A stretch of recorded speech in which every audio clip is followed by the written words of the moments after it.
बायकांनो, रोज रोज खोबरे किसून हात दुखतो ना, माझाही तोच प्रॉब्लेम आहे. तुकडे करून खोबऱ्याचा मिक्सरला लावला तर मिक्सर तुटून जातो. किती वेळा असंच करणार आपण. बायकांनो, आता हातही दुखणार नाही आणि मिक्सरही तुटणार नाही, कारण चव कोकणची मध्ये मी आणलं आहे हे किसलेलं खोबरं, जे की आपल्या वेंगुर्ल्यातून आलेलं आहे आणि आपल्या गावचे जे नारळ असतात त्याच्यापासून हे किसलेलं आहे खोबरं. तर तुम्ही बघू शकता हे 1 किलोचं पॅकेट आहे. पॅकिंग जी आहे ती आपल्या अर्धा किलो आणि 1 किलो मध्ये भेटणार आहे. हे किसलेलं खोबरं जे आहे ते फक्त 500 रुपये किलो आहे. त्याच्यासोबतच आपलं गावावरून आलेलं सुखं वाटी खोबरं सुद्धा आहे. हे आहे सुखं वाटी खोबरं, जे की तुम्ही बघू शकता आपल्या गावचे नारळ असतात त्याच्यातून हे काढलेलं आहे.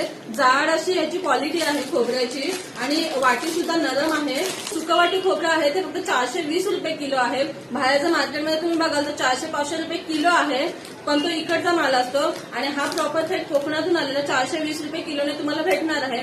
जर कोणाला हवा असेल सुखं वाटी खोबरं किंवा हे किसलेलं खोबरं तर माझ्या खाली दिलेल्या नंबरवरती मला व्हॉट्सअप किंवा कॉल करा आणि तुमची ऑर्डर आजच बुक करा. धन्यवाद.